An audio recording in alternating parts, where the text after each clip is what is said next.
6টা দোয়া এবং জিকির আছে, যেই দোয়া জিকিরগুলো কোরআন হাদিসে বর্ণিত সকল দোয়া জিকিরের খোলাসা, সারমর্ম এবং নির্যাস। এই 6টাকে যদি কোনো মুসলমান নিয়মিত আঁকড়ে ধরে, তাহলে কোরআন এবং হাদিসের যত দোয়া এবং জিকির আছে কেমন যেন তার নির্যাসটা নিয়মিত সে আমল করলো। বলবো সেগুলা? এই 6টা দোয়া এবং জিকিরের মধ্যে সর্বপ্রথম হলো নবী করিম সাল্লাল্লাহু আলাইহি সাল্লামের প্রতি দুরূদ প্রেরণ করা। নবীজি সাল্লাল্লাহু আলাইহি সাল্লামের প্রতি দুরূদ প্রেরণ করার আমল এরকম আমল, আপনি যদি সারা দিনে শুধুমাত্র নবীজির প্রতি দুরূদ প্রেরণ করার আমলটাই জিকির হিসাবে সবচেয়ে বেশি করেন, দোয়া হিসাবে যদি এটাই আপনি সারাদিন করতে থাকেন, তো আপনার জন্য যথেষ্ট হবে। আল্লাহর কাছে আর কিছু না চাইলেও চলবে, আর কিছু না চাইলেও চলবে। দুরূদ মানে হলো নবীজির জন্য দোয়া করা। ভাই, আল্লাহ তার হাবিবকে রহম করবেন, আপনার আমার দোয়ার দিকে আল্লাহর তাকানোর কোনো ঠেকা আছে? নবীজি কি আমাদের দোয়ার কোনো মুখাপেক্ষী? কিন্তু আমরা তার জন্য দোয়া করলে ওই চান্সে আল্লাহ তাআলা আমাদের প্রতি অনুগ্রহ করবেন। একবার না, আপনি নবীজির প্রতি একবার রহমতের দোয়া করবেন, একবার দুরূদ পাঠ করবেন। মান সাল্লা আলাইয়া মাররাতান সাল্লাল্লাহু আলাইহি আশারা, নবীজি সাল্লাল্লাহু আলাইহি সাল্লাম বলেছেন, একবার আমার জন্য তোমরা দোয়া করলে, আমার প্রতি দুরূদ পাঠ করলে, আল্লাহ তাআলা তোমাদের জীবনে 10 বার 10 জায়গায় 10 টাইমস তোমাদের উপরে আল্লাহ তাআলা অনুগ্রহ করবেন। আপনি টেরও পাবেন না কত জায়গায় আল্লাহ অনুগ্রহ করেছেন। আল্লাহ বাঁচাই দিয়েছেন, একটুর জন্য শেষ হয়ে যান নাই। ওই যে দুরূদ পড়ছেন, আল্লাহ তাআলা রক্ষা করছে, আপনি খবরও নাই। আল্লাহ তাআলা আপনার প্রতি বিশাল একটা দান করছে, আপনি লক্ষ্য করেন নাই। ওই যে দুরূদ পড়ছেন একবার, 10 বার রহমত হবে। এভাবে যত দুরূদ পড়বে সে তত রহমত এবং অনুগ্রহ পাবে। এক সাহাবী বলেছেন, ইয়া রাসূলুল্লাহ, আমি আমার দোয়ার কত অংশ আপনার জন্য রিজার্ভ রাখবো? আমি তো আল্লাহর কাছে অনেক কিছু চাইবো, অনেক কিছু নিবেদন করব, আপনার জন্য যেন আল্লাহ রহমত নাজিল করে, এটাই হলো দুরূদ। এই দুরূদটা আমি কি পরিমাণ রাখবো? 4 ভাগের 1 ভাগ, 3 ভাগের 1 ভাগ, অর্ধেক? এরপরে সাহাবী বলছেন, আসলে যদি সবগুলোই করি, উনি এক একটা পার্সেন্টেজ বলছেন, আর নবী করিম সাল্লাল্লাহু আলাইহি সাল্লাম বলছেন যে, তাকে বোঝাচ্ছেন যে আরো বেশি করতে পারলে ভালো হয়। তো সাহাবী বাড়াইতে বাড়াইতে শেষ পর্যন্ত বলেন যে, আমার দোয়া যদি সবগুলো আপনার জন্য করি, আমি যদি আর কোনো দোয়া না করি, শুধু আপনার জন্যই দোয়া করি, নবী করিম সাল্লাল্লাহু আলাইহি সাল্লাম তাকে সুসংবাদ দিলেন যে, তাহলে তোমার আর কোনো সমস্যা থাকবে না, সব সমস্যা দূর হয়ে যাবে, তোমার কোনো পেরেশানি থাকবে না। ভাইরা আমার, দুরূদের আমল এমন একটা আমল যে আপনার জীবনে কোনো বিপদ, কোনো মুসিবত, কোনো পেরেশানি, কোনো সমস্যা দেখা দিয়েছে, আপনি যদি দুরূদ পড়তে থাকেন, কোনো কিছু মনে আসছে না, অনেক সময় ছাত্র জিজ্ঞেস করে, ভাই পরীক্ষার হলে পড়া ভুলে গেছি, কি করব? আমি কি, দুরূদ পড়া শুরু করেন। আরবদেরকে দেখা যায় কোনো কিছু ভুলে গেলে তারা বলে আল্লাহুম্মা সাল্লি আলা মুহাম্মদ, আল্লাহুম্মা সাল্লি আলা মুহাম্মদ, এটা শুরু করে তারা। কারণ নবী করিম সাল্লাল্লাহু আলাইহি সাল্লাম এর হাদিস থেকে স্পষ্টভাবে, একটি নয় বহু হাদিস থেকে প্রমাণিত, যে ব্যক্তি দুরূদটা নিয়মিত পাঠ করবে, সালাত আলা নবীটাকে যে ব্যক্তি আঁকড়ে ধরবে, সব সময় তার মুখ থেকে সালাত সালাত সালাম চলতে থাকে, এই ব্যক্তির সকল গুনাহ আল্লাহ মাফ করে দিবেন, সকল পেরেশানি আল্লাহ তাআলা মুক্ত করে দিবেন। ভাইরা আমার, দুরূদের আমলটা এত গুরুত্বপূর্ণ আমল, এটা আমরা করি এখন। অনেকে আছেন যে আনুষ্ঠানিকতা যখন থাকে দুরূদের, মিলাদের, তখন একটু সালাত আলান নবী যেভাবে করেন, আর বাকি অনেকে আছেন যেগুলো করারও কোনো খোঁজ খবর নাই। দুরূদ বেশি বেশি করে পাঠ করবো তো ইনশাআল্লাহ। সবচেয়ে শ্রেষ্ঠ দুরূদ, সবচেয়ে উত্তম দুরূদ হলো দুরূদ ইব্রাহিম, যেটা নামাজে পড়েন। আর সবচেয়ে সংক্ষিপ্ত দুরূদ হলো সাল্লাল্লাহু আলাইহি ওয়াসাল্লাম। এছাড়া নবীজির প্রতি দোয়ামূলক যে কোনো দুরূদই আল্লাহর কাছে গ্রহণযোগ্য হতে পারে, যদি দুরূদের অর্থের মধ্যে, কথা বলার মধ্যে খারাপ কিছু না থাকে। দুরূদের নামে অনেকগুলো দুরূদ প্রচলিত আছে বিভিন্ন বই পুস্তকে, অমুক দুরূদ পড়লে অমুক এত নেকি হয়, বা অমুক দুরূদ পড়লে এতবার পড়লে ওই বিপদ দূর হয়। এগুলো কোনো হাদিস নির্দেশিত না, এগুলো হয়তো কারো তাজরিবা, অভিজ্ঞতা নির্ভর। কিন্তু হাদিস নির্দেশিত দুরূদ হলো দুরূদ ইব্রাহিম, আর সবচেয়ে সংক্ষিপ্ত দুরূদ হলো সাল্লাল্লাহু আলাইহি সাল্লাম। অর্থের ভিতরে যদি খারাপ কিছু, শিরকের কিছু না থাকে, নবীকে আবার আল্লাহর পর্যায়ে পৌঁছানোর মতো গোমরাহি যদি না থাকে দুরূদের অর্থের মধ্যে, তাহলে যে কোনো দুরূদই আপনি আল্লাহর কাছে পেশ করতে পারেন। তাহলে 6টা দোয়া হলো কোরআন হাদিসের শত শত সহস্র দোয়ার নির্যাস এবং খোলাসা। তার 1 নম্বর হলো দুরূদের আমল। করব না বেশি বেশি ইনশাআল্লাহ? আমার জীবনে বহুবার এমন হয়েছে, বহুবার এমন এমন বিপদ যে দেয়ালে পিঠ ঠেকে গেছে, এখান থেকে উদ্ধারের কোনো পথ আর চোখের সামনে দেখা যাচ্ছে না। আমি এই আমলটি, এর পাশাপাশি ইস্তেগফারের আমল যেটা দ্বিতীয় নম্বরে বলবো আমি, এই দুটি আমল কন্টিনিউয়াসলি করে গেছে, হরদম প্রতি নিঃশ্বাসে নিঃশ্বাসে, বাস টয়লেটের টাইম বাদে বাকি ফুল টাইম এটা দুরূদ এবং ইস্তেগফার অব্যাহত রাখছি। আল্লাহ তাআলা এমন ভাবে অলৌকিক ভাবে উদ্ধার করেছেন যে আমার কল্পনায়ও আসে না যে এখান থেকে এভাবে হেল্প হতে পারে। ভাইরা আমার অভিজ্ঞতার 2 পয়সার কোনো মূল্য নাই। আমার অভিজ্ঞতা কি আসলো না আসলো এটাতে কিছু আসা যায় নাই। রহমতুল লিল আলামিন আল্লাহর রাসূল আল্লাহর নবী ওয়াদা করেছেন যে আপনার পেরেশানি দূর হবেই হবে ইনশাআল্লাহ। অতএব দুরূদের আমল বেশি বেশি করব না ইনশাআল্লাহ। নাম্বার 2, ইস্তেগফার। ইস্তেগফার ইস্তেগফার এটাও বেশি বেশি করতে হবে, দুরূদও বেশি বেশি করতে হবে। দুরূদের ব্যাপারে নবী করিম সাল্লাল্লাহু আলাইহি সাল্লাম এক হাদিসে বলেছেন, আকসিরু আলাইয়া মিনাস সালাতি মিন ইয়াউমিল জুমআতি ওয়া লাইলাতিল জুমআহ। জুমার রাতে আর জুমার দিনে, অর্থাৎ বৃহস্পতিবার দিবাগত রাত আর জুমার দিন শুক্রবার, এই সময়গুলোতে তোমরা আমার প্রতি বেশি বেশি দুরূদ পাঠ করো। এই যে নবীজি বলছেন বেশি বেশি পাঠ করো, তাহলে দুরূদটা বেশি বেশি পাঠ করতে হবে। ঠিক একইভাবে 2 নম্বর যেটা, দ্বিতীয় আমল যেটা ইস্তেগফার, এটাও বেশি বেশি করতে হবে। কারণ ইস্তেগফার সম্পর্কে কোন হাদিসের ভাষ্যের মধ্যে মান লাজিমাল ইস্তেগফার ভাষ্য এসেছে, অর্থাৎ যে ব্যক্তি ইস্তেগফারকে আঁকড়ে ধরবে, এটাকে কন্টিনিউয়াসলি করবে, ইস্তেগফার কখনো ছাড়বে না, সবসময় তার মধ্যে ইস্তেগফার অব্যাহত থাকবে, ওই ব্যক্তিকে আল্লাহ রাব্বুল আলামিন বিভিন্ন পেরেশানি থেকে সারপ্রাইজড হওয়ার মতো এমন এমন পথ বের করে দিবে যে সে চিন্তাও করে নাই। তার পেরেশানি থেকে মুক্তির পথ আল্লাহ তাআলা দেখায় দিবেন। ইস্তেগফার কিভাবে করবেন ভাই? ইস্তেগফার এমন একটা আমল, এটা ছাড়া তো আমাদের উপায় নাই ভাই। ইস্তেগফার আমাদের দুনিয়ার পেরেশানি দূর করবে, আখিরাতের পেরেশানি দূর করবে। দুনিয়ার পেরেশানি আমাদের বিপদ আপদ মুসিবত, এগুলো রিজিকের অনটন অভাব এগুলা, আর আখিরাতের পেরেশানি হলো আমাদের পাপ গুনাহ এগুলা। কোরআনে কারিমে আল্লাহ রাব্বুল আলামিন সূরা নূহের মধ্যে আল্লাহ নবী নূহ আলাইহিস সালাম তার সম্পর্কে বলছেন, ফাকুলতুস্তাগফিরু রাব্বাকুম ইন্নাহু কানা গাফফারা ইউরসিলিস সামাআ আলাইকুম মিদরারা ওয়া ইউমদিদুকুম বিআমওয়ালিন ওয়া বানিন ওয়া ইয়াজআল লাকুম জান্নাতিন ওয়া ইয়াজআল লাকুম আনহারা।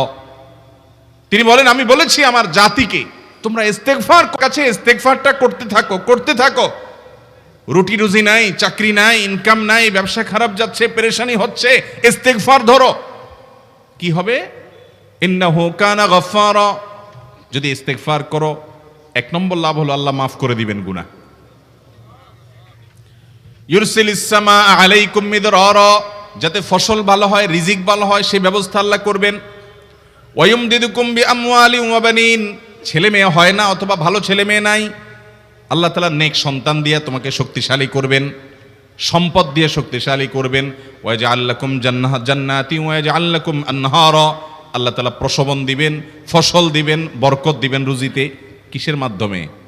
ইস্তেগফার। কিসের মাধ্যমে ভাই? ইস্তেগফার। আহা, ইস্তেগফারের আমল আমাদের দেশে মানুষ আমরা জানি না ভাই। এটাও আরবদেরকে আমি দেখেছি সারাক্ষণ তারা অবসর সময়গুলোতে ইস্তেগফার করতে থাকে, আস্তাগফিরুল্লাহ ওয়া আতুবু ইলাইহি, আস্তাগফিরুল্লাহ আস্তাগফিরুল্লাহ। মানে কি?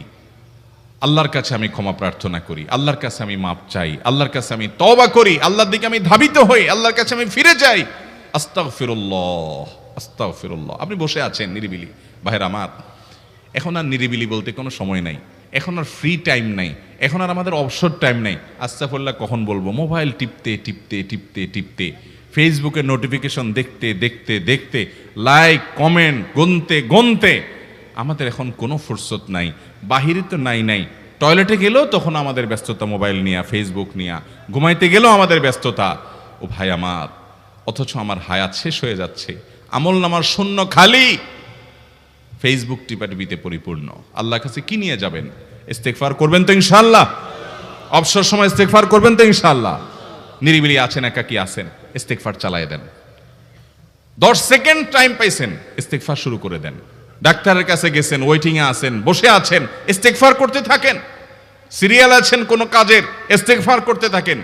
ডিউটিতে যাচ্ছেন, গাড়িতে, বাইসাইকেলে, বাইকে, যে কোনো ভাবে পায়ে হেঁটে ইস্তেগফার করতে থাকেন। যে কোনো অবসরের সময়গুলোকে ইস্তিগফার দিয়ে পরিপূর্ণ করে দেন। ভাইরা আমার, ইস্তিগফার সকল সমস্যার সমাধান। ইস্তিগফারের ভিতরে সবচেয়ে শ্রেষ্ঠ ইস্তিগফার হলো সাইয়্যিদুল ইস্তিগফার। সাইয়্যিদুল ইস্তিগফারটা যদি মুখস্থ না পারেন, অন্তত লিখিত ভার্সনটা পড়েন। সাইয়্যিদুল ইস্তিগফারের যে অর্থ, এটার যে মর্ম, বড় হৃদয়গ্রাহী ভাই, বড় মর্মস্পর্শী। ইমানদার এটার অর্থের দিকে তাকায় যদি পড়ে, তো তার অন্তর না গলে পারে না। আল্লাহুম্মা আনতা রব্বি, হে আল্লাহ আপনি আমার রব, আপনি আমার পালনকর্তা লাগেন। আপনার সাথে আমার এই সম্পর্ক, আমি আপনার গোলাম, আপনি আমার রব, এই সম্পর্কটা আপনার সাথে আছে। আল্লাহুম্মা আনতা রব্বি লা ইলাহা ইল্লা আন্ত, ও আল্লাহ আপনি ছাড়া আমার ইবাদত, আমার গোলামি, আমার দাসত্ব, উপাসনার উপযুক্ত আর কেউ নাই। আল্লাহুম্মা আনতা রব্বি লা ইলাহা ইল্লা আন্ত খালাকতানি, আপনি আমাকে সৃষ্টি করেছেন। ওয়া আনা আবদুক, আল্লাহ আমি আপনার গোলাম। দেখেন কিভাবে আল্লাহর সাথে সম্পর্কটার কথা বলা হচ্ছে মুহাব্বতের সাথে। খালাকতানি ওয়া আনা আবদুক, আল্লাহ আপনি আমাকে সৃষ্টি করেছেন আর আমি আপনার গোলাম। ওয়া আনা আলা আহদিকা ওয়া ওয়া'দিকা মাস্তাতা'তু, আল্লাহ আপনার সাথে যে অঙ্গীকার করেছিলাম, আলাস্তু বিরব্বিকুম, আপনি জিজ্ঞেস করেছেন। আলমে আরওয়াহাতে আমরা বলেছি বালা, হ্যাঁ আপনি আমার রব। আপনাকে রব হিসাবে স্বীকৃতি দিয়ে আপনার গোলামি করার যে অঙ্গীকার আমরা করেছি, কালিমাতুশ শাহাদা যে আমরা পাঠ করেছি, এই যে আপনার সাথে কৃত অঙ্গীকার, রব হিসাবে স্বীকৃতি দেওয়ার পর, গোলাম হিসাবে মেনে নেওয়ার পর, আমি আপনার যে গোলামি করার কথা ছিল, ওয়া আনা আলা আহদিকা ওয়া ওয়া'দিকা মাস্তাতা'তু, যতটুকু পারছি আমি সে ওয়াদার উপরে থাকার চেষ্টা করছি আল্লাহ।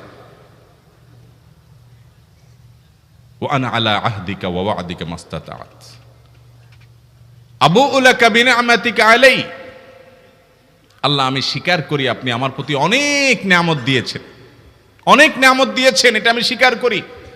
ওয়া আবুউ লাকা বিযামবি, আর আমি এও স্বীকার করি যে আল্লাহ অনেক অপরাধ, অনেক পাপ আমার দ্বারা হয়ে গেছে। ফাগফিরলি, অতএব আপনি আমাকে মাফ করে দেন। ফাইন্নাহু লা ইয়াগফিরুয যুনুবা ইল্লা আনতা, কারণ আপনি ছাড়া আর কেউ গুনাহ ক্ষমা করতে পারবে। ভাইরা আমার, অর্থের দিকে লক্ষ্য করে করে, মর্মটা বুঝে বুঝে একটু সাইয়্যিদুল ইস্তিগফার পড়েন। লেখা দেখে দেখে পড়েন, ইউটিউব থেকে দেখে দেখে পড়েন, কিন্তু পড়েন।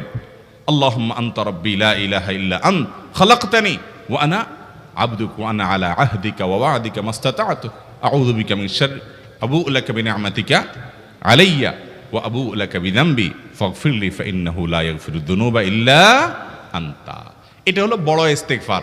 এত বড় ইস্তিগফার পড়তে পারেন না, কোনো পেরেশানি নাই, কোনো অসুবিধা নাই। সবচেয়ে ছোট ইস্তিগফার হলো আস্তাগফিরুল্লাহ আস্তাগফিরুল্লাহ আস্তাগফিরুল্লাহ। আল্লাহ আপনার কাছে ক্ষমা চাই, কত ভুল হয়ে যায়, কত অন্যায় হয়ে যায়।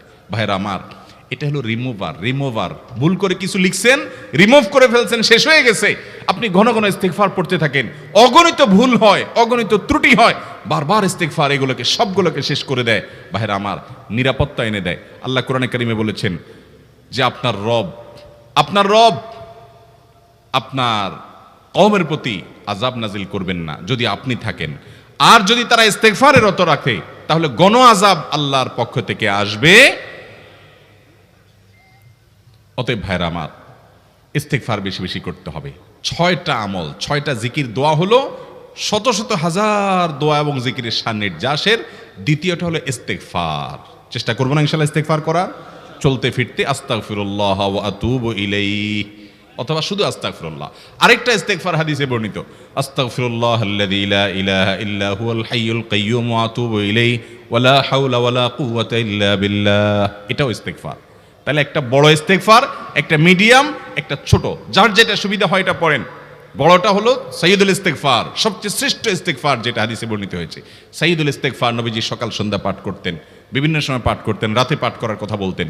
সাইয়্যিদুল ইস্তিগফার পাঠ করলে আল্লাহ রাব্বুল আলামিন ওই দিনে, ওই রাতে, ওই ব্যক্তি মারা গেলে তার সব গুনাহ খাতা মাফ করে তাকে জান্নাত দিবেন ইনশাআল্লাহ।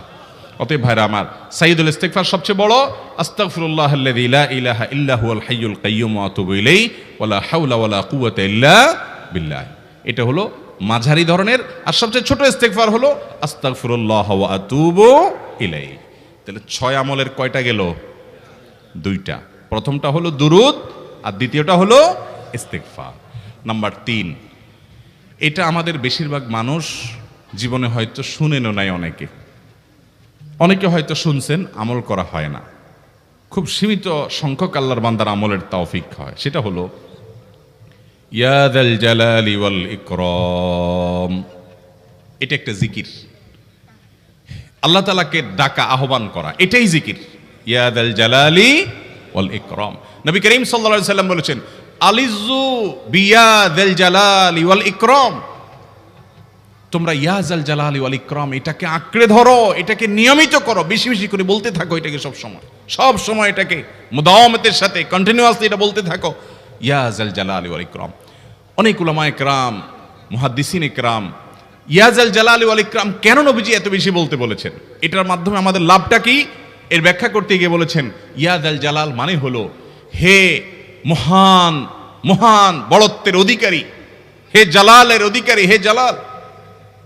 ওয়াল ইকরাম হে দানশীল। তাহলে প্রথম বাক্যে আল্লাহর বড়ত্বের কথা স্বীকৃতি দিয়ে প্রশংসা করা হয়, আর দ্বিতীয় বাক্যে হে দানশীল বলে আল্লাহ তাআলার কাছ থেকে চাওয়া হয় যে আপনি যেহেতু দানশীল এবং আপনি যদি মহান, অতএব আপনি আমাকে দান করেন। এটা ডাকলেই, আল্লাহকে এই বলে ডাকলেই চাওয়া হয়ে যায়। এই জন্য বেশি বেশি করে ইয়া যাল জালালি ওয়াল ইকরাম পড়তে হবে। অনেকে হয়তো নতুন শুনেছেন, আজকে থেকে শুরু করে দিবেন ইয়া যাল জালালি, সকাল বিকাল মনে থাকে না তো লিখে লিখে ওয়ালে টাঙ্গায় দেন। বাসা বাড়িতে এমন জায়গায় লিখে রাখেন তাকাইলে নজরে পড়ে, কারণ মোবাইলে আমাদেরকে সবকিছু ভুলায় দেয়, দুনিয়ার ব্যস্ততা সব ভুলায় দেয়। এই জন্য বেশি বেশি ইয়া যাল জালালি ওয়াল ইকরাম পড়বো। 3টা হয়ে গেল। নাম্বার 4 নম্বর যে দোয়া এবং জিকির করতে নবী করিম সাল্লাল্লাহু আলাইহি সাল্লাম সব সময় আমাদেরকে উৎসাহ দিয়েছেন, অনুপ্রেরণা দিয়েছেন। এবং ইবনে সাদি রাহিমাহুল্লাহ তিনি 6টা নির্যাস দোয়া এবং জিকির যে বলেছেন, তার 4 নম্বর হলো লা হাওলা ওয়ালা কুওয়াতা ইল্লা বিল্লাহ। লা হাওলা ওয়ালা কুওয়াতা ইল্লা বিল্লাহ। লা হাওলা ওয়ালা কুওয়াতা ইল্লা বিল্লাহ, এটা হলো সারেন্ডার করা, আল্লাহর কাছে সারেন্ডার করা, আত্মসমর্পণ করা। মানে আল্লাহ ছাড়া কোনো ভালো কাজ করার ক্ষমতা কারোর নাই, করার তৌফিক দেওয়ার ক্ষমতা কারোর নাই, আর পাপ থেকে বাঁচানোরও ক্ষমতা কারণ নাই। এই জন্য আমি কেমন যেন আল্লাহর কাছে সারেন্ডার করছেন, লা হাওলা ওয়ালা কুওয়াতা ইল্লা বিল্লাহ। কোন অবস্থা, কোন সামর্থ্য, এগুলো কারোর কাছে নাই, শুধুমাত্র কার কাছে আছে? আল্লাহর কাছে আছে। এই অর্থ বুঝে আপনি লা হাওলা ওয়ালা কুওয়াতা ইল্লা বিল্লাহ বেশি বেশি পাঠ করবেন। নবী করিম সাল্লাল্লাহু আলাইহি সাল্লাম বলেছেন, তোমাদেরকে কি আমি জান্নাতের একটা ভান্ডারের খবর দিব, যেটা জান্নাতের ভান্ডার, সওয়াব টওয়াব না, সাধারণ অল্প স্বল্প সওয়াব না, পুরো জান্নাতের ভান্ডারের সন্ধান দিয়ে দিব। সাহাবা ইকরাম তো চাইতেনই সেটা। নবীজি সাল্লাল্লাহু আলাইহি সাল্লাম তখন বলেছেন যে লা হাওলা ওয়ালা কুওয়াতা ইল্লা বিল্লাহ, এটা হলো কানজুম মিন কুনুজিল জান্নাহ, জান্নাতের ভান্ডার সমূহের মধ্যে থেকে একটা বড় ভান্ডার হলো লা হাওলা ওয়ালা কুওয়াতা ইল্লা বিল্লাহ। অতএব এই আমলটাও বেশি বেশি করবেন। 4 নম্বর আমল হয়ে গেল। দুরুদের আমল 1, ইস্তিগফারের আমল 2, ইয়া যাল জালালি ওয়াল ইকরাম 3, লা হাওলা ওয়ালা কুওয়াতা ইল্লা বিল্লাহ। কয়টা হলো? 4। 5 নম্বর আমল হলো দোয়া ইউনুস। দোয়া ইউনুস জানা আছে তো? লা ইলাহা ইল্লা আনতা সুবহানাকা ইন্নী কুনতু মিনাজ জালিমিন। ভাইরা আমার, অর্থের দিকে তাকায়া মাঝে মধ্যে মোবাইল টোবাইল সব ফালায় রেখে একটু আল্লাহর সাথে কথা বলবেন, আল্লাহর সাথে একটু কানেক্টেড হওয়ার চেষ্টা করবেন, আল্লাহর সাথে একটু সংযুক্ত হওয়ার চেষ্টা করবেন। ডিসকানেক্টেড তো পুরো লাইফটা কাটাই দিলেন, একটু কানেক্টেড হওয়ার চেষ্টা করেন।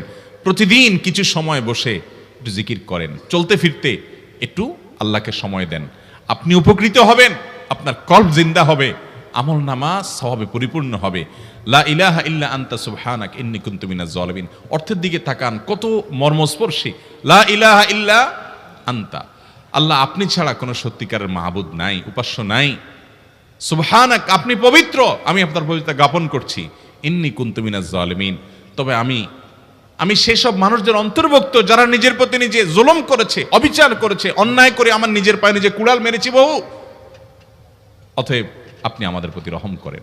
এই দোয়া পাঠ করে আপনারা সবাই জানেন আল্লাহর একজন নবী, তিনি জীবনের সবচেয়ে কঠিন পরিস্থিতির মুখোমুখি হয়ে এমন বিপদে পড়েছেন যে বিপদ থেকে উদ্ধারের কোনো পথ ছিল না। দুনিয়াবী সকল সিস্টেম বলবে যে সমুদ্রে নিক্ষেপিত হয়ে বিশাল বড় সমুদ্রের প্রাণী মাছের পেটে চলে গেলে সে মানুষ আবার বাঁচে কিভাবে? মুহূর্তের ভিতরে তো মারা যাবে অক্সিজেনের অভাবে। এটাই দুনিয়ার সিস্টেম বলে। আল্লাহ তাআলা অলৌকিকভাবে, লৌকিক সিস্টেমের ঊর্ধ্বে রেখে আল্লাহ তাআলা তাকে এই বাক্য পাঠ করার কারণে এর মাধ্যমে আল্লাহ তাকে মুক্তি দান করেছেন। এবং আল্লাহ তাআলা এই ঘটনা কোরআনে উল্লেখ করার পর একটা সুসংবাদ বলছেন আমাদের সবার জন্য, বিরাট বড় আনন্দের সংবাদ। আল্লাহ বলেছেন, ওয়াকাযালিকা নুনজিল মুমিনিন। এই বাক্য পাঠ করার পর ইউনূস আলাইহিস সালামকে শুধু রক্ষা করেছেন আল্লাহ তাই নয়, আল্লাহ বলেছেন একইভাবে তাকে যেরকম রক্ষা করেছি, এই বাক্য যদি কেউ পড়ার মতো পড়ে, হক আদায় করে পড়ে, মনের গভীর থেকে পড়ে, মর্ম উপলব্ধি করে পড়ে, নিয়মিত পড়ে, ওয়াকাযালিকা নুনজিল মুমিনিন, ঈমানদারদেরকে আমি রক্ষা করে দেব এভাবে। আরো শুনবেন, আমাদের প্রিয় নবী সাল্লাল্লাহু আলাইহি ওয়াসাল্লাম বলেছেন, তোমরা আমার ভাই ইউনূস ইবনে মাত্তা যে দোয়া করেছে, ওই দোয়াটাকে তোমরা আঁকড়ে ধরবা, যে কোনো বিপদে আপদে মুসিবতে আল্লাহর কাছে চাইবা। ভাইরা আমার, আমরা বিপদ আপদে পড়লে হুজুরদের কাছে চলে যায় দোয়ার জন্য। অনেকে মাজারে চলে যায়, সেখানে মানত করে, টাকা পয়সা দেয় বিপদ উদ্ধার করার জন্য। কপাল পোড়া জানে না ও কার গোলাম, ও আরশে আজিমের মালিকের গোলাম, তার সাথে ডাইরেক্ট কানেক্টেড হওয়ার সুযোগ আছে, শুধু ইউজ করলেই হয়, সুইচ দিলেই হয়। কপাল পোড়া জানে না, ডানে বামে গিয়ে নিজের আমল বরবাদ করে, ঈমান বরবাদ করে, তাওহীদ নষ্ট করে। ভাইরা আমার, তাহলে যে কোনো সমস্যা ফিল করি অথবা স্বাভাবিক অবস্থাতে দোয়া ইউনূস পাঠ করব, লা ইলাহা ইল্লা আনতা সুবহানাকা ইন্নী কুনতু মিনাজ জালিমিন। ভাইরা আমার, দুনিয়ার মানুষের কাছে আপনি অপরাধী এটা বললে খারাপ লাগে। আপনি একটা অফিসে চাকরি করেন, দুর্নীতি করে চুরি করে ধরা পড়ছেন, বসের কাছে যে মাপ চাইছেন, স্যার ভুল হয়ে গেছে, আর কখনো করব না, লোভে পড়ে করে ফেলছি, বিপদে পড়ছিলাম, টাকা টানছিল স্যার, আর কোনোদিন করব না, মাফ করে দেন স্যার, চাকরিটা রাখেন স্যার। আপনি মাপ চাইলেন, লজ্জিত হলেন, চোখের পানি ফেললেন, পাও ধরে মাপ চাইলেন, ছোট হলেন। এই ছোট হওয়ার পরে আপনার চাকরি যদি টিকেও যায়, বস যদি আপনাকে মাফ করেও দেন, তারপরেও কি আপনার কাছে ভালো লাগবে? না এত বড় একটা অঘটন ঘটলো, ছোট হলেন, সবার সামনে লজ্জিত হলেন, অনুতপ্ত হলেন, ধরা পড়লেন, মাপ চাইতে হলো, এজন্য আপনার খারাপ লাগবে না? কিরকম খারাপ লাগবে? এত খারাপ লাগে অনেকে সহ্য করতে পারে না, গুনাহের দিকে চলে যায়, আত্মহত্যা পর্যন্ত করে ফেলে, এই বেইজ্জতি সহ্য করতে পারে না। ঠিক না ভাই? ঠিক। মানুষের কাছে মাপ চাইলে, মানুষের কাছে ছোট হলে মানুষের কষ্ট হয়। অদ্ভুত। আরশে আজিমের মালিকের কাছে সেজদায় পড়ে চোখের পানি ফেলে যদি স্বীকার করেন, ও মালিক, নামাজ পড়ি নাই, বড় জুলুম করেছি, কাবিরা গুনাহ করেছি, ও মালিক, হারাম জিনিস দেখে ফেলেছি, খারাপ জিনিস শুনে ফেলেছি, পাপ করেছি, অপরাধ করেছি, মালিক, জাহান্নামের যে বিবরণ হাদিসে আসছে, এটা সহ্য করার ক্ষমতা আমার নাই, আপনি আমাকে মাফ করে দেন। এইভাবে যদি আল্লাহর কাছে একটু চোখের পানি ফেলে দোয়া করেন, একটু দোয়া করে দেখেন, আল্লাহর শপথ করে বলছি, আপনার জীবনে সবচেয়ে আনন্দের মুহূর্ত হবে তখন, যেদিন এরকম দোয়া করতে পেরেছেন, চোখের পানি ফেলতে পেরেছেন। দুনিয়ার মানুষের কাছে ছোট হলে মানুষের মনটা সংকীর্ণ হয়, ছোট হয়, মানুষ অপমান বোধ করে, খারাপ লাগে। মালিকের কাছে যদি কেউ মাপ চায়, চোখের পানি ফেলে, ইস্তেগফার করে, ছোট হয়, তাহলে তার অন্তরে আরো আনন্দ অনুভব হয়। সালহাতু সঙ্গে বুদি দিল খরাশ, আজমুদে এক জামানা খাকে বাস। পাথর হয়ে বহুকাল ছিলে ভাই, কিছু কালের জন্য একটু মাটি হও, আসো, একটু মাটি হয়ে দেখো।